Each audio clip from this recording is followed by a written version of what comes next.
involve money that I don't accept.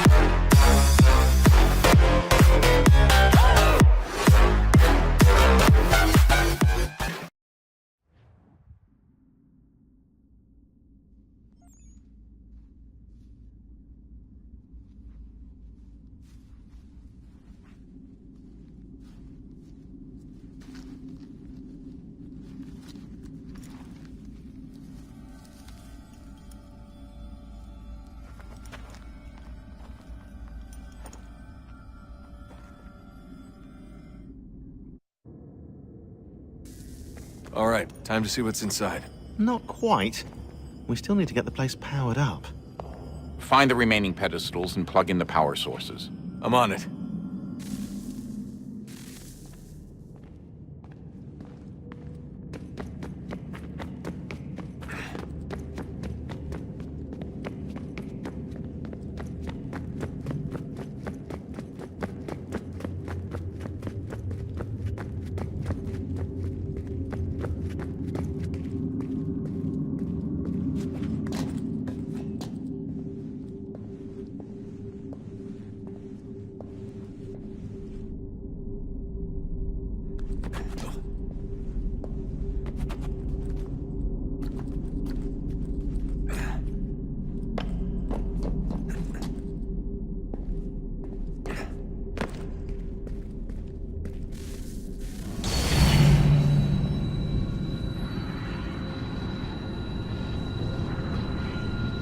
If we could not meet the sun's cruel embrace, perhaps we might rebuke it.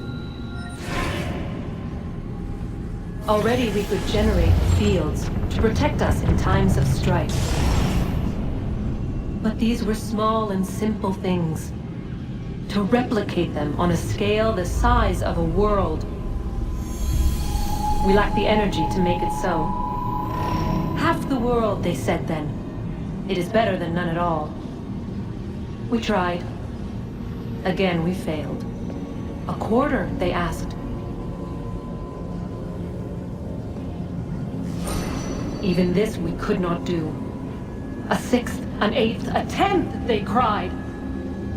The answer was still the same. Perhaps in time a city might be spared. But it was time we did not have. So we moved on.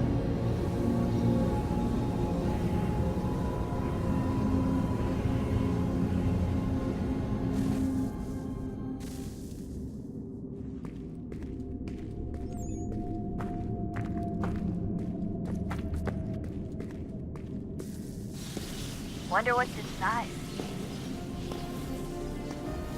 Only one way to find out.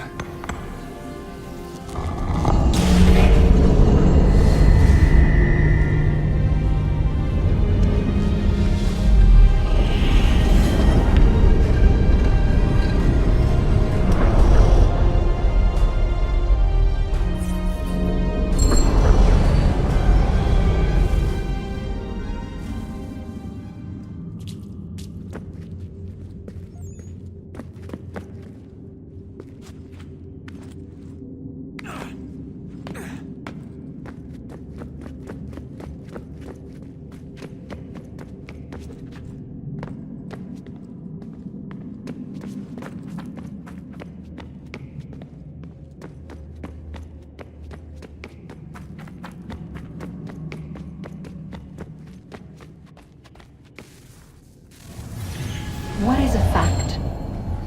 Is it fixed? Immutable?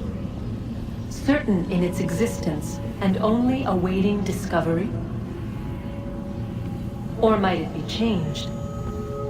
Here we learned the answer, and thought that it might save us. They were used to command, to control, to own. But we soon discovered another use. When enough sat in thrall and were told to believe, their thoughts took on form. What was imagined became real. If 100 minds could wish away a wall or create a tree, what might 1,000 do? 10,000? More? Might we change the consensus and will the threat away? We resolved to send one into the sky where it might illuminate us all. Once placed, a sentence would be uttered. Make us safe. In this way, we would change the consensus. We would save the world. But it never came to be. We sent a dozen of them skyward, but there was no way to maintain control, to direct the beam, to enthrall the world, to speak the words. Though this was strange and dangerous, what we tried next was worse.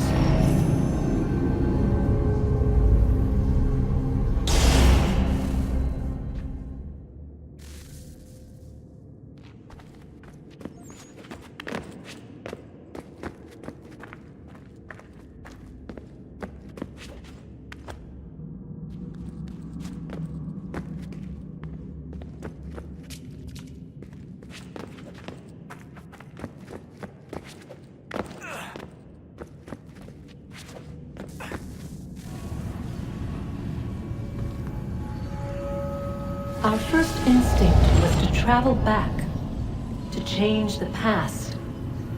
But we could not find a way. But forward, we could look forward.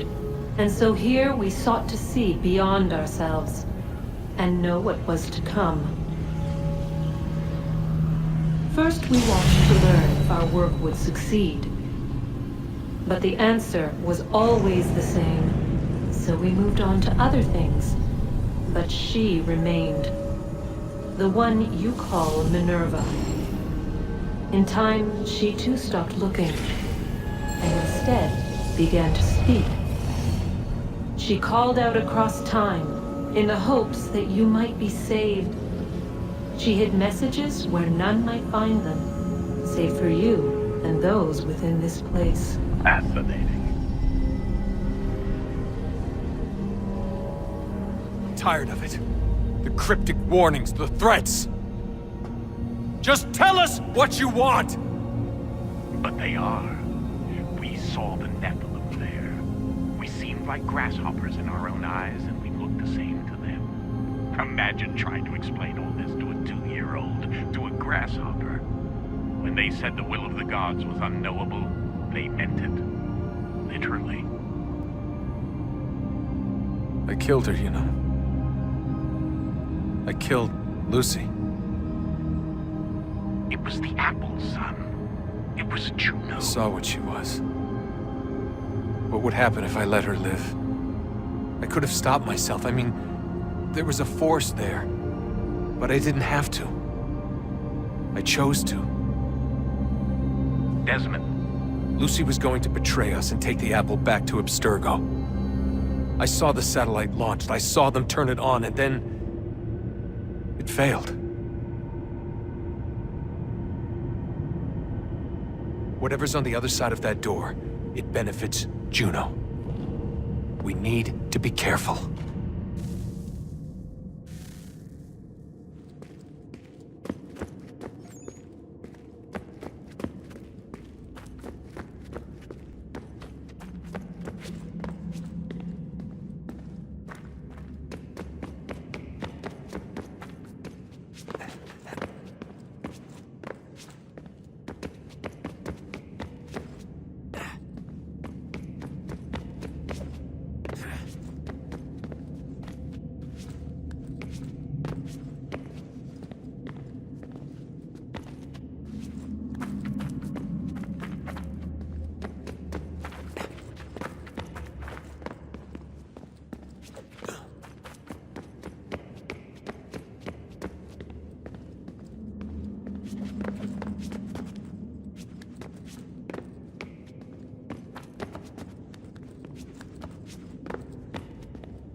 will tell me today.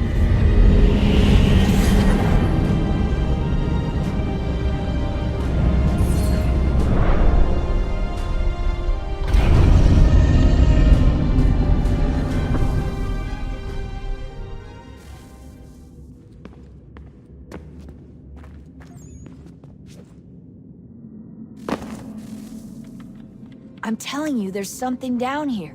Don't be daft. I don't know, maybe they were sleeping or something and we woke them. Some kind of cryogenics? Or hibernation? I mean, how do we know what the hell they were doing down here? They were working on a bunch of different solutions, but nothing worked. Just went from one to the next, and then... I don't know. They must have left at some point. After the end. I wonder what the world would be like if they'd succeeded. I'm more concerned about what it'll be like if we don't. Salvation. They found a way. Too late for them. But not for you. Sealed. To protect it. Though now it bars your way. Find the key. The past will tell.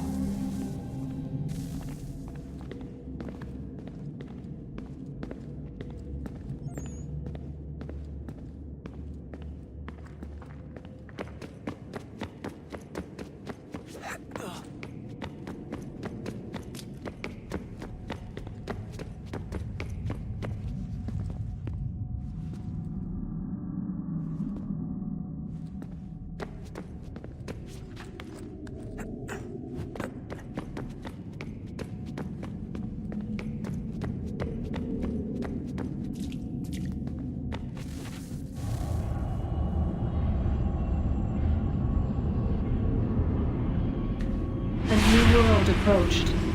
One that was dark and cold. It would consume us. For we were flesh, and flesh is frail.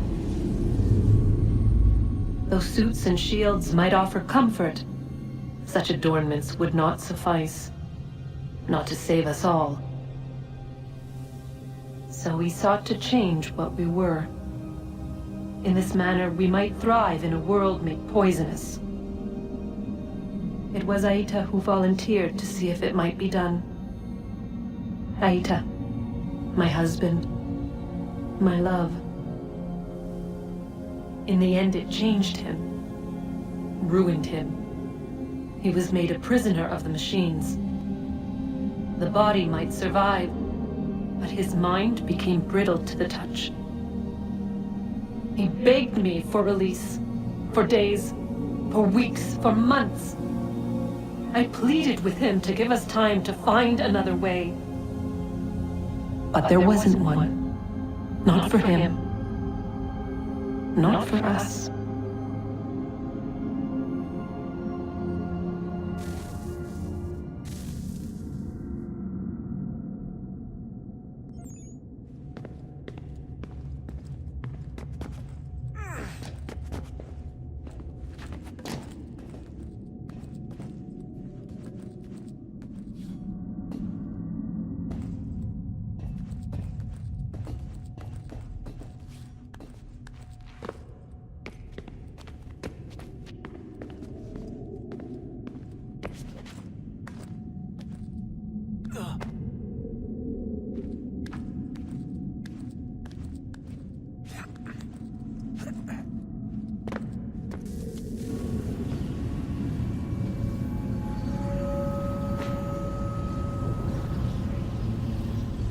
What is consciousness but a series of electrical impulses?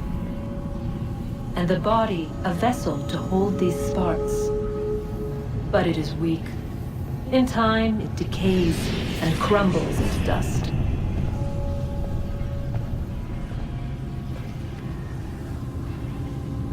We asked ourselves then, what if it might be replaced with something stronger, something better? So we forged a new vessel, one that might endure. It proved easy enough to enter.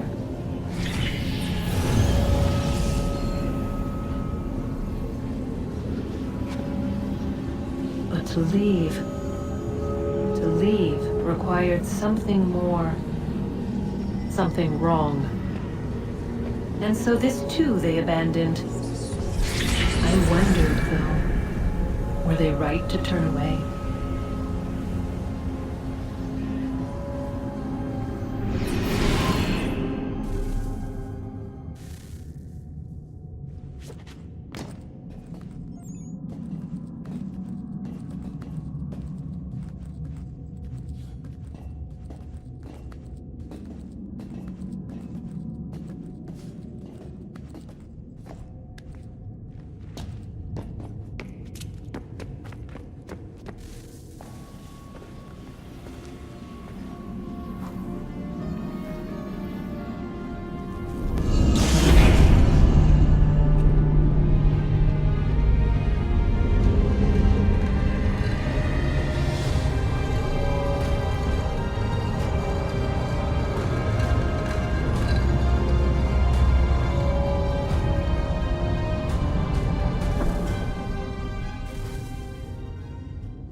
Hello.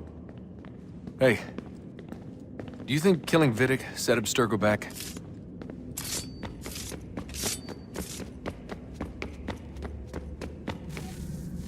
Guess this is it. We're right behind you.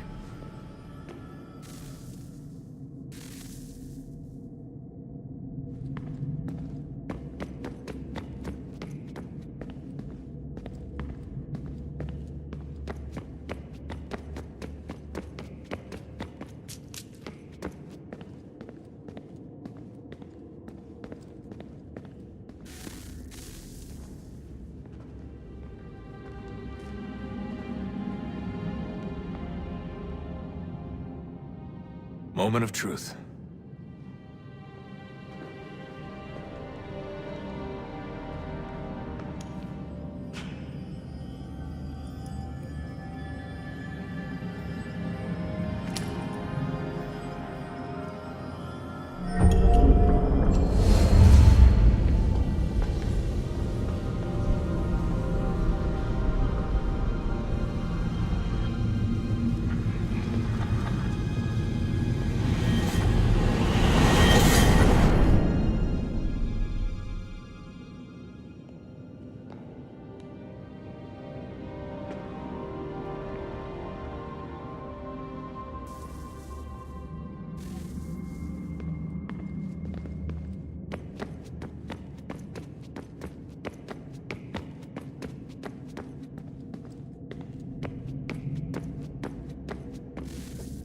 Yes. Come.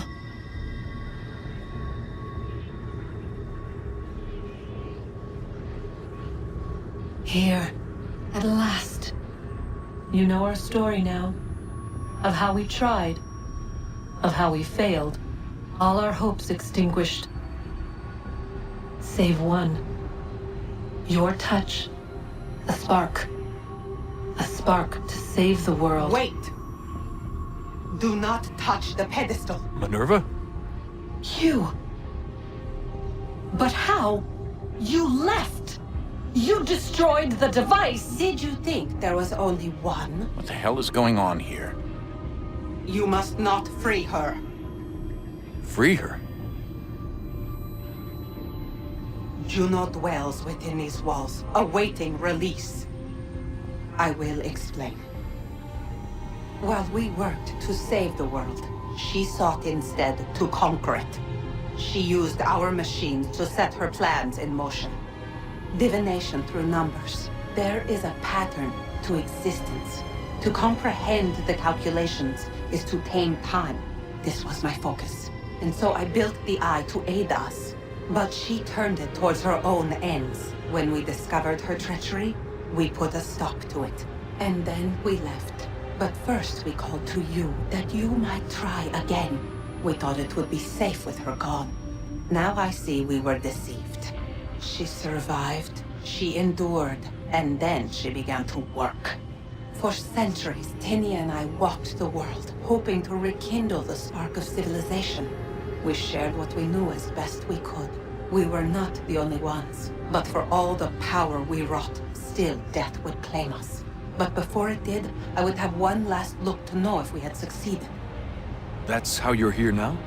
I had hoped you might find this place and finish our work.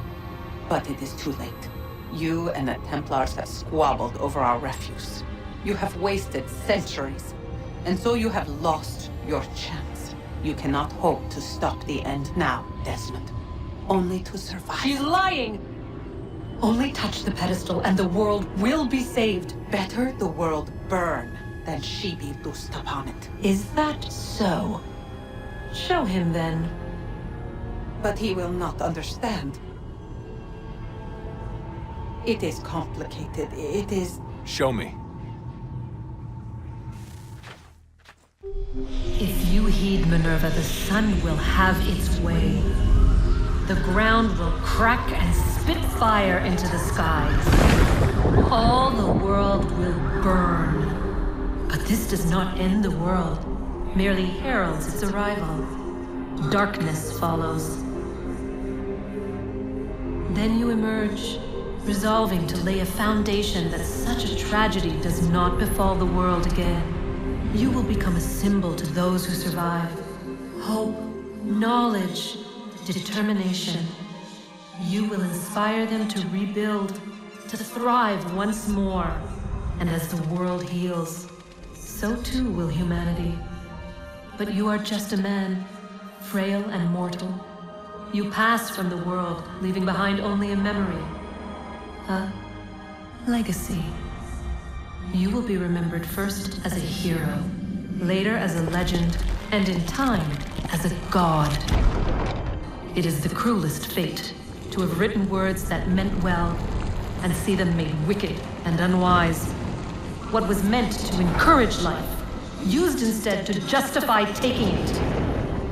And so now you see that what was shall be again. So tell me, how is this better?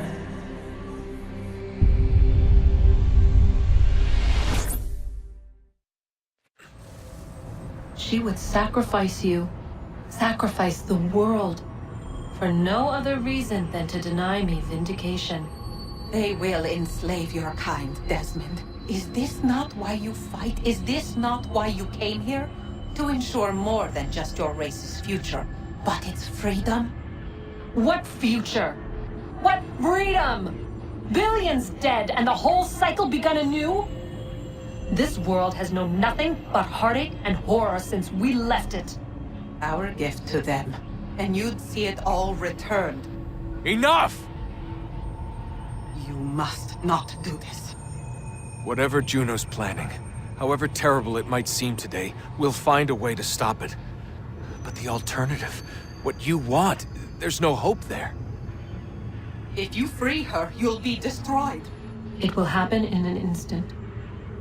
There will be no pain. You mustn't. It's done, Minerva. The decision's made.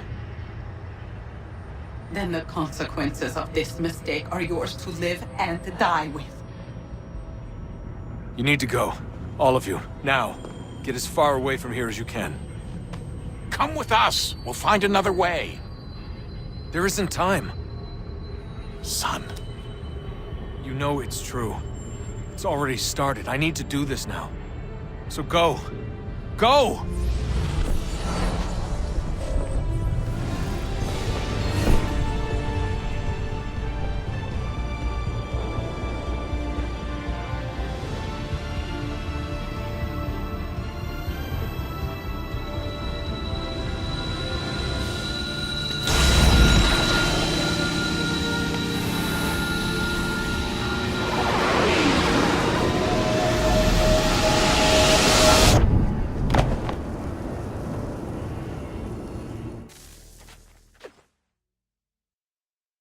It's some sort of global aurora borealis. Never seen anything like this before. Eyewitnesses describe electrical storms and erratic displays of unusual weather.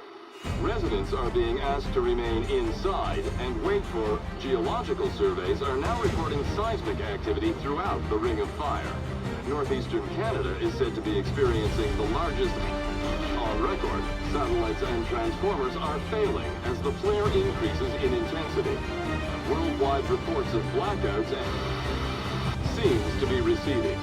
Residual seismic and volcanic activity is being reported, but nothing approaching earlier levels. Obviously, it'll be a while before experts are able to assess the full extent of the damage caused by today's events.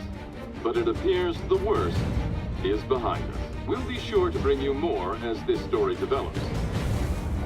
It is done. The world is saved. You played your part well, Desmond. But now it's time that I played mine.